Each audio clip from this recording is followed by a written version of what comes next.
The Grand Galactic Empire had ruled the stars for over 10,000 years. No one questioned their power. Their ships filled the skies of 1,000 worlds. Their laws were followed in every corner of known space. The many different alien species that made up the empire lived in peace, but only because they all knew their place. At the top of this vast power structure sat Emperor Drakthar VII, who had ruled for nearly 200 years. His word was final in all matters.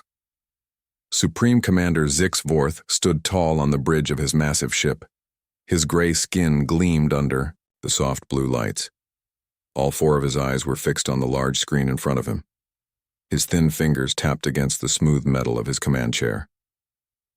"These reports cannot be correct," he said to his second-in-command. "A new species does not simply appear with space travel. All worlds with potential for intelligent life are watched." "The reports have been checked 3 times, sir," said Sub-Commander Krell. "The ships were first seen at the edge of the Orion sector. They have since been spotted in 4 different systems." Zixvorth made a low humming sound, a sign of his deep thought. "And they are not from any known world? Not a lost colony or a group that broke away from the Empire?" "No, sir. Their ships do not match any known design.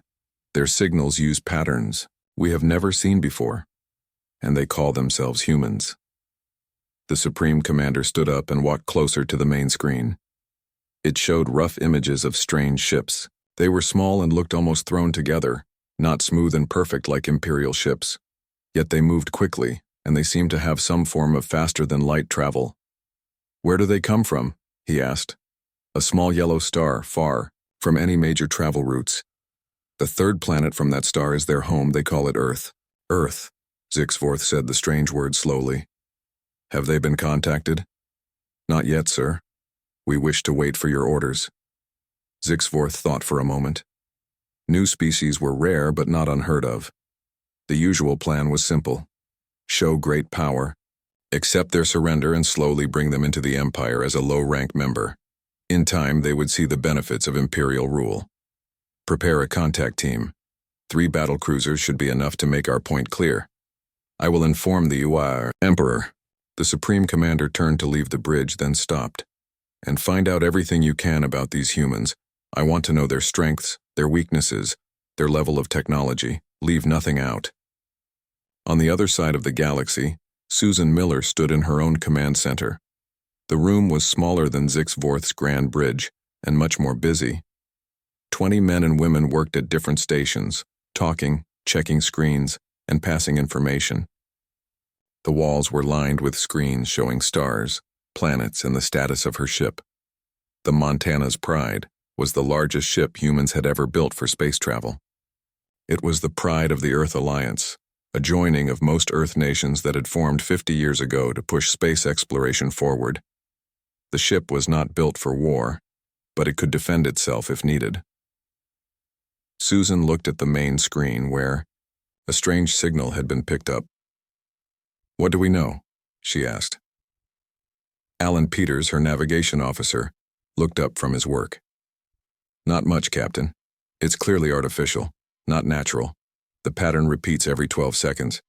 It's coming from the direction we were already heading." Susan brushed her short brown hair back from her face. "Any chance it's from Earth?" "No way," Alan said, shaking his head. "It's not on any Earth frequency, and the pattern doesn't match anything in our books." The room grew quiet as everyone understood what this meant. After 60 years of faster-than-light travel, humans had found signs of alien life. "Keep our course," Susan said after a moment. "But call the rest of the fleet. All ships should stay close. We don't know if whoever sent that signal is friendly." 6 other ships traveled with the Montana's Pride.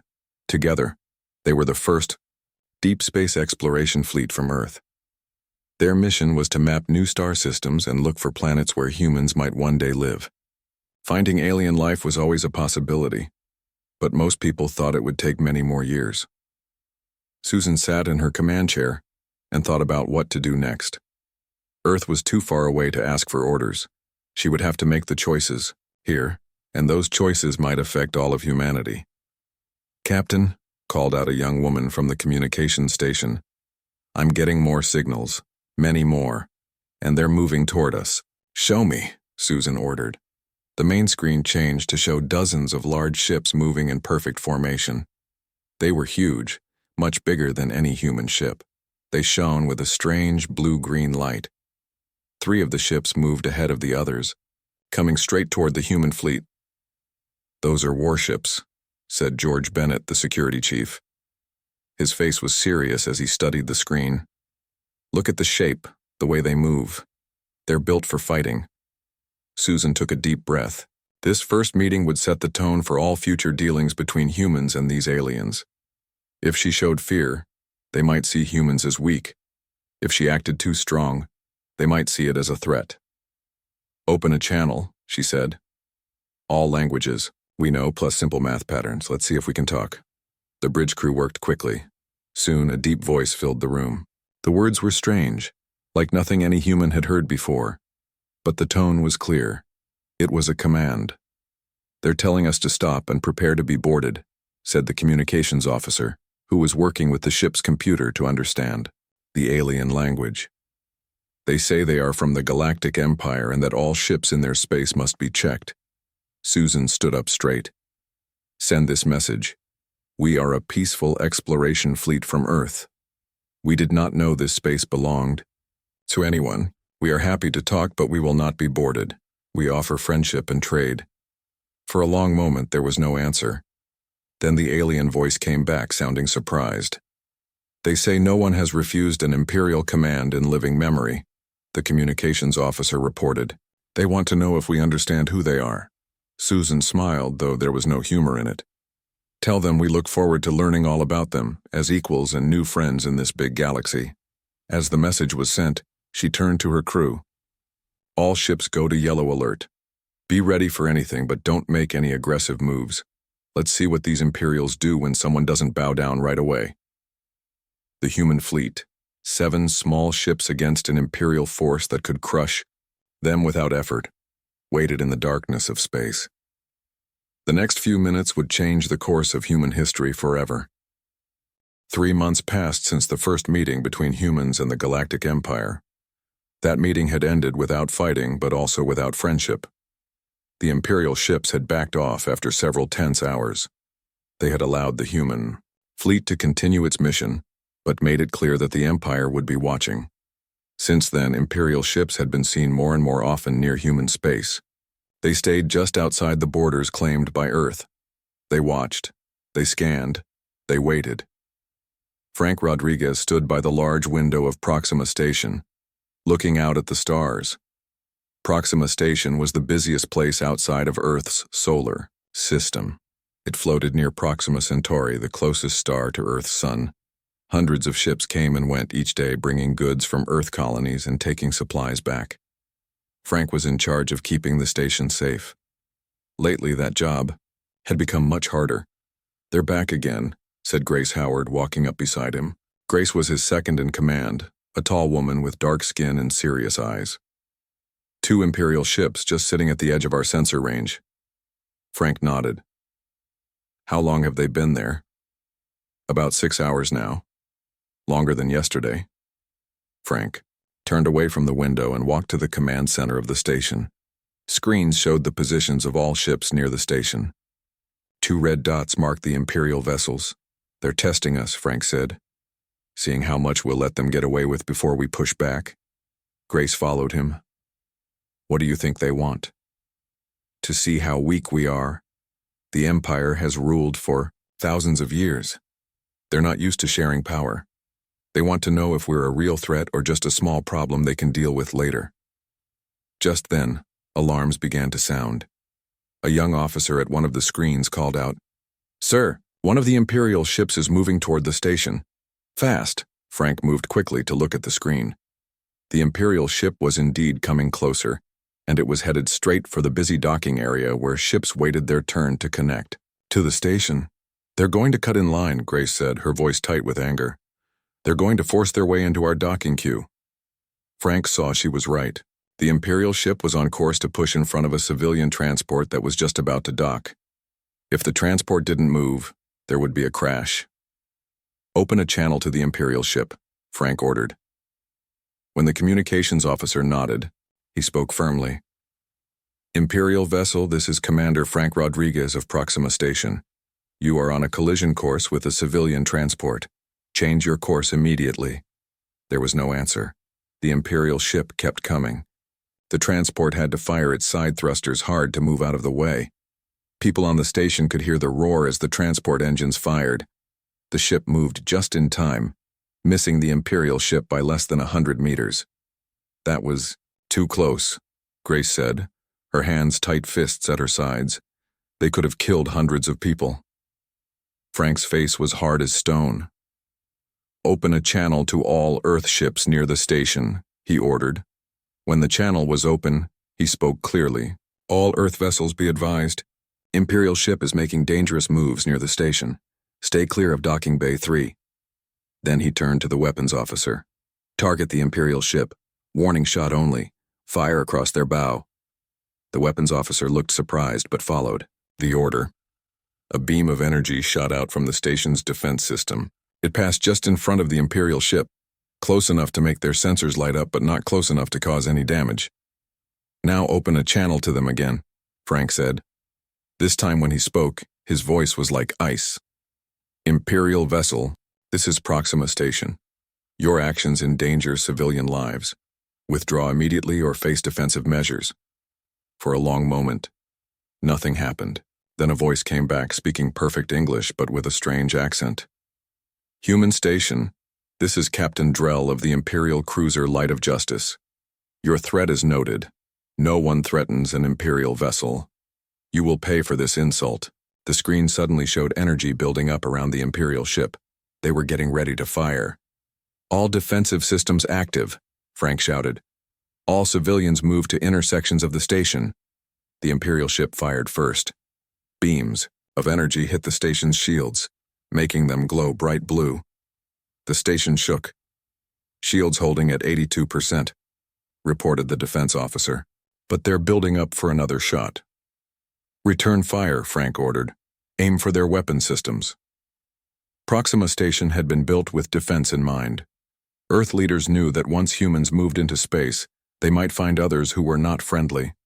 The station's weapons were not as advanced as the Imperial ones, but they were powerful. Energy beams shot out from several points on the station, all hitting the Imperial ship at the same time. The Imperial shields flared bright green, then faded, in one spot. They have a weak point in their rear shields, Grace said, pointing to a display. All weapons target that area. The station fired again. This time some of the beams broke through the weakened shields and hit the ship itself. The Imperial ship stopped firing for a moment. But then a second Imperial ship joined the fight. It had been farther away but moved in quickly when the fighting started. We can't take on two of them, the defense officer said, worry clear in his voice. Just then, 5 Earth ships appeared on the screens, moving fast toward the station. They had been nearby and heard Frank's warning. They were not warships. Earth had not built true warships yet, but they were armed. This is Captain Olivia King of the Earth ship Northern Star, came a voice over the radio. Proxima Station, we're here to help. All Earth ships form up and target the second Imperial vessel.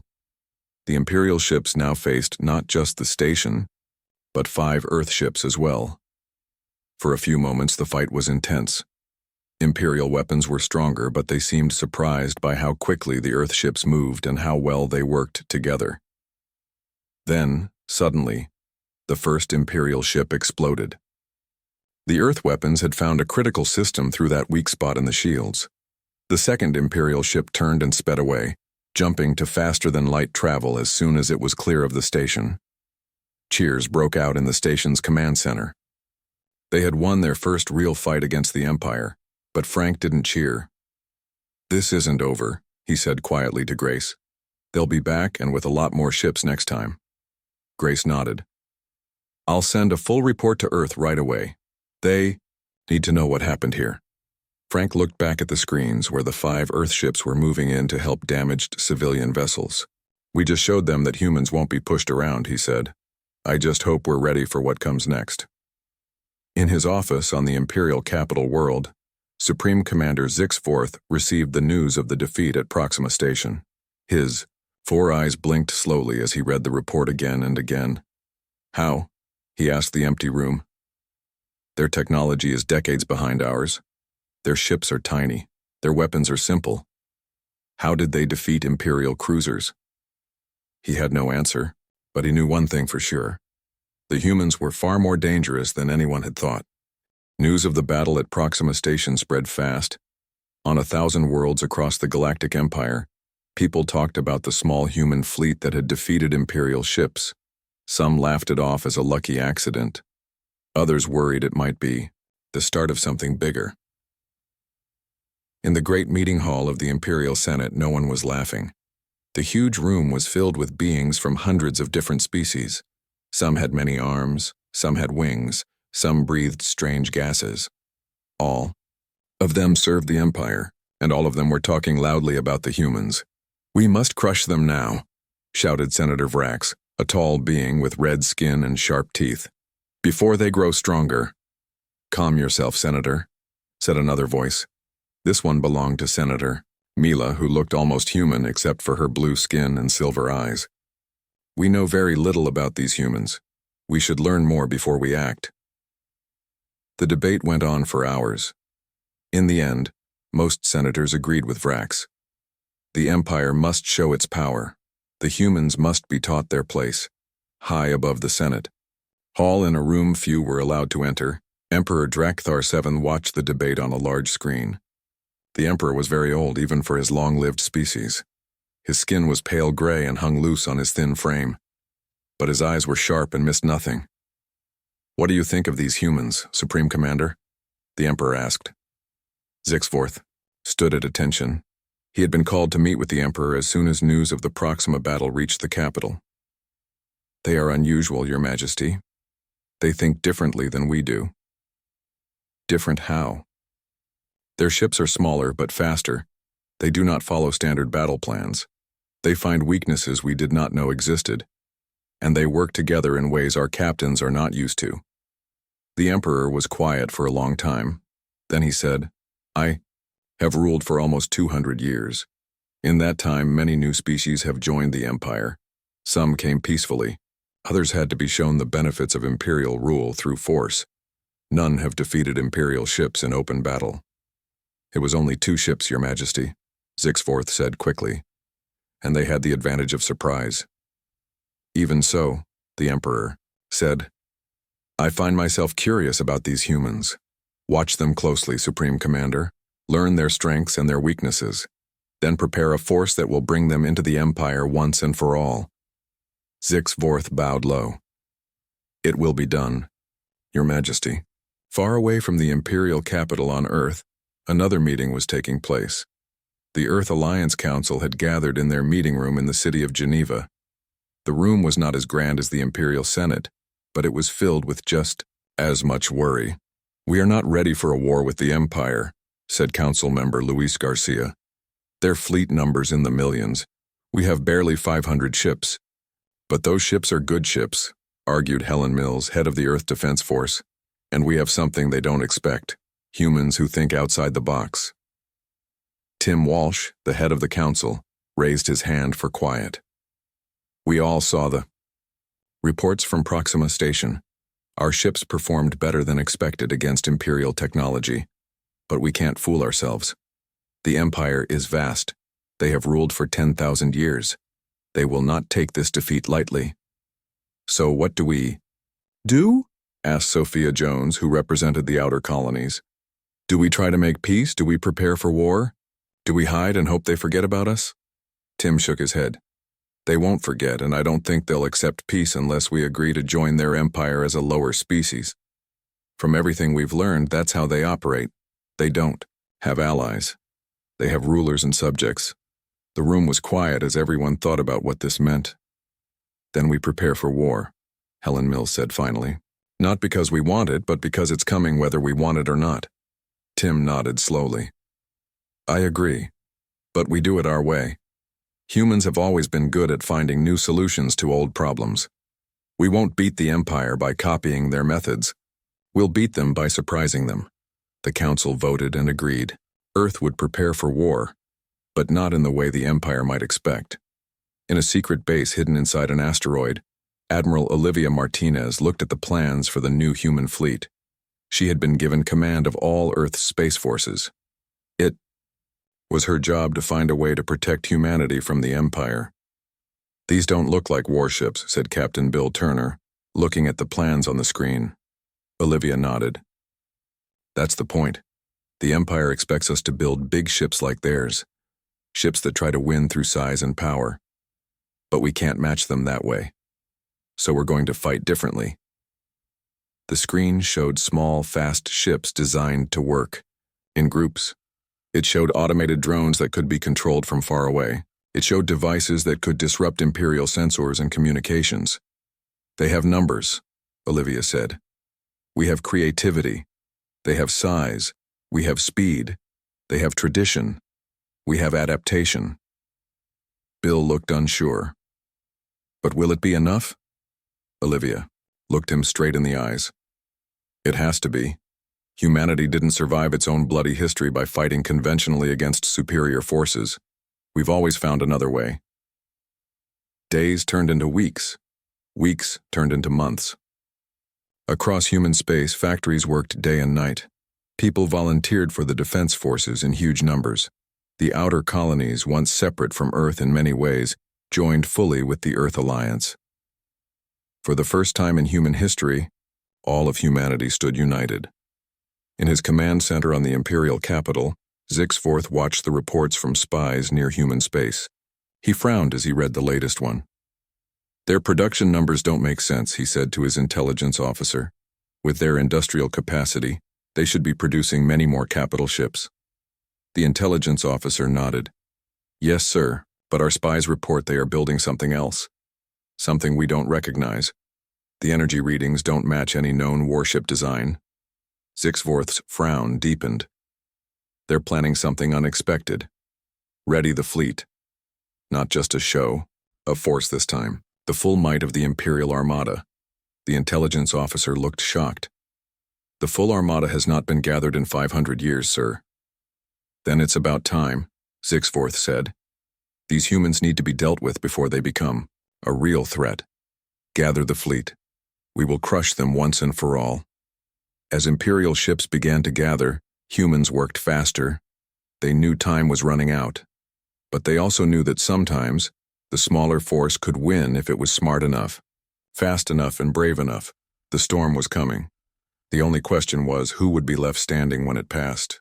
The Imperial Armada gathered at the edge of human space. 15,000 large warships floated in the darkness.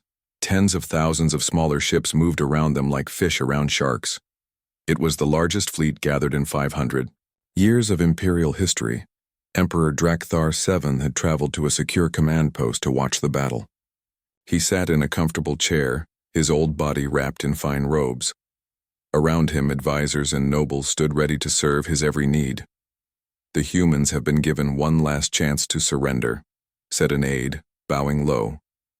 "We await their response." The Emperor nodded. He did not expect the humans to give in. From what he had seen, they were too proud, too sure of themselves. But it was proper to offer terms before crushing them. On the bridge of his flagship, Supreme Commander Zixforth waited for the human answer. He had spent months preparing for this day. He had studied every report about human ships, human tactics, human thinking. He believed he was ready for anything they might try. "Sir, we are receiving a response from the humans," said his communications officer. "Put it on the main screen," Zixforth ordered. The face of a human woman appeared on the screen. She had dark skin and short black hair. Her uniform was simple but neat. She looked calm, even though she faced the greatest fleet in the galaxy. "This is Admiral Olivia Martinez of the Earth Alliance," she said. "We have received your demand to surrender and join the Empire. We respectfully decline. We seek peace, but not at the cost of our freedom." Zixforth was not surprised. "You understand the consequences of your refusal, Admiral? The full might of the Imperial Armada stands ready to enter your space."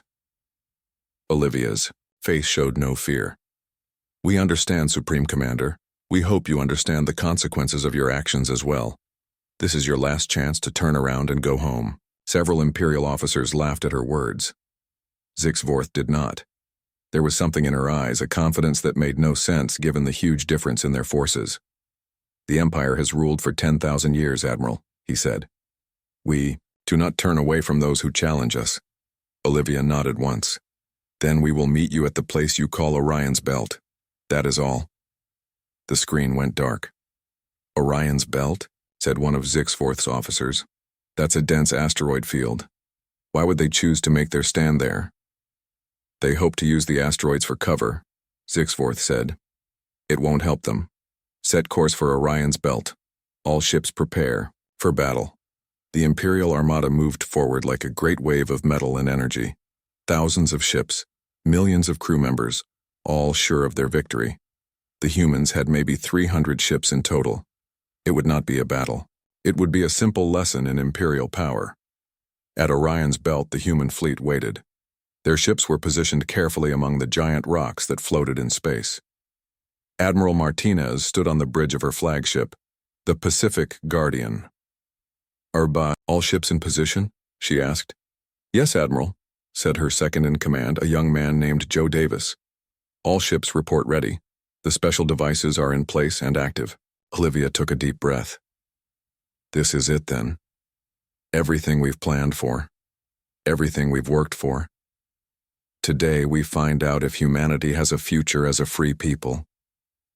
Joe looked at the screens showing the Imperial Armada approaching. "They outnumber us 50 to 1, Admiral. Are you sure our plan will work?" "No," Olivia said honestly. "But I am sure that if we fought them their way, we would lose. So we fight our way and hope for the best." The Imperial ships entered the edges of the asteroid field. They moved slowly, careful not to hit the large rocks. Their sensors scanned for human ships. "Enemy fleet detected," reported an Imperial officer on Zixvorth's flagship. "They are scattered throughout the field. Their formation makes no tactical sense."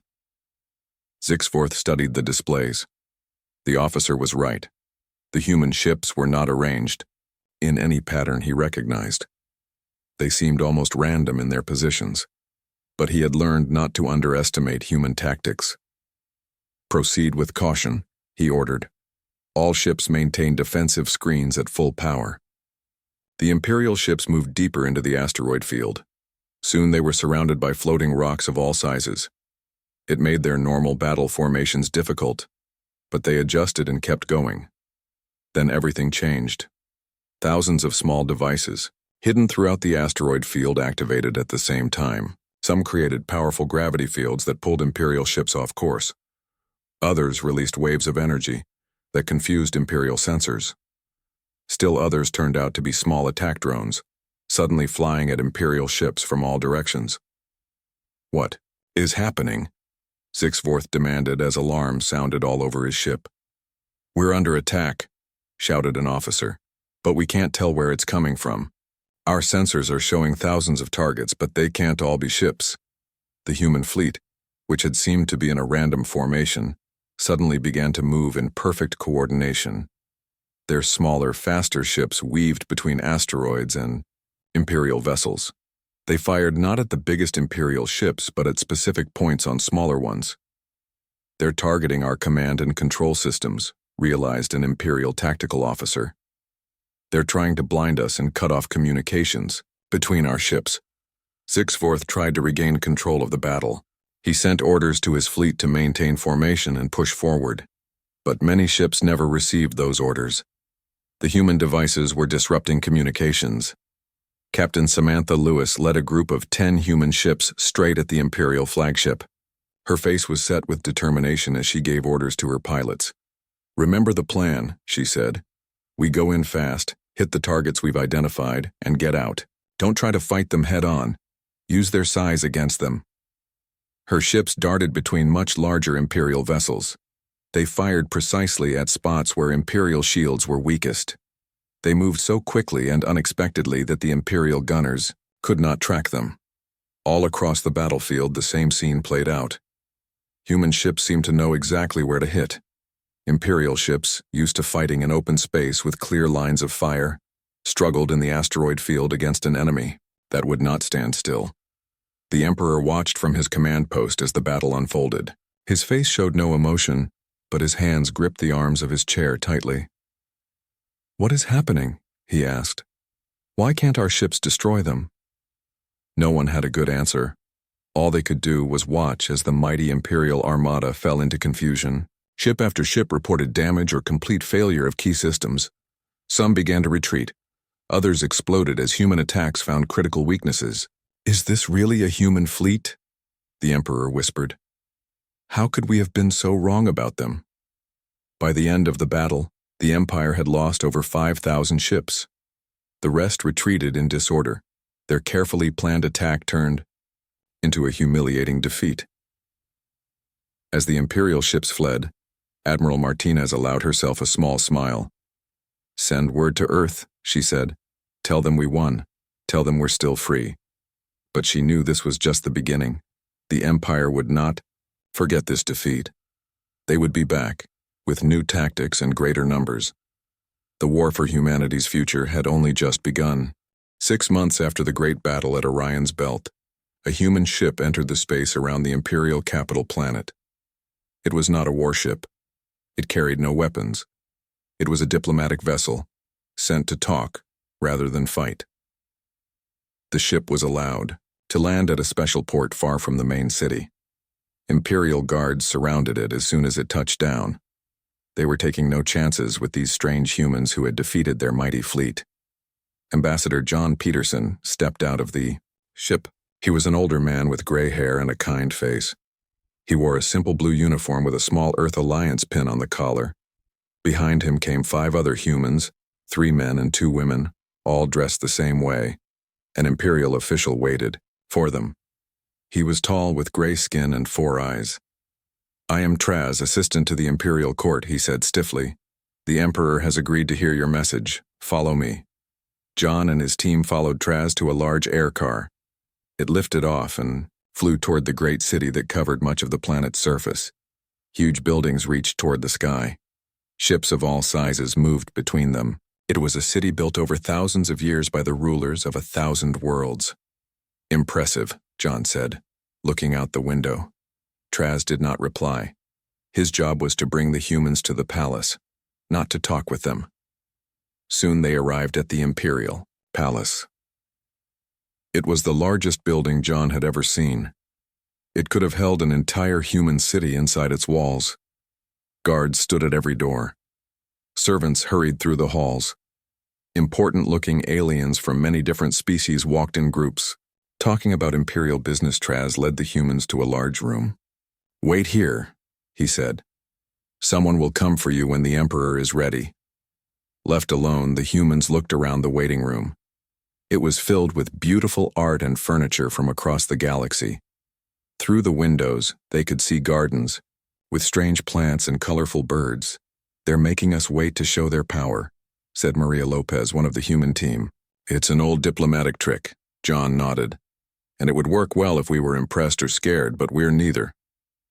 After 3 hours, a new Imperial official arrived. This one wore the uniform of a High Court member. "The Emperor will see you now," he said. "Follow me and remember the rules. Bow 3 times as you enter, speak only when spoken to. Do not look directly at the Emperor." John stepped forward. "Thank you for the guidance," he said politely. "However, I must remind you that I come as the representative of a free people. We will show respect, but we will not act as subjects." The official looked shocked. No one spoke to Imperial officials that way. But he said nothing and led them through the palace to the throne room. The Imperial throne room was huge. The ceiling was so high it disappeared in shadows. The walls were covered in precious metals and gems. 1,000 courtiers stood in groups around the edges of the room. In the center was a raised platform with a massive golden throne. On that throne sat Emperor Drekthar VII. The humans walked slowly toward the throne. They bowed once, but not 3 times, and they looked directly at the Emperor. "The human delegation, Your Majesty," announced the court official. The Emperor studied them with old but sharp eyes. "Ambassador Peterson," he said in a deep voice, "you have traveled far to speak with us. What message do you bring from Earth?" John stepped forward.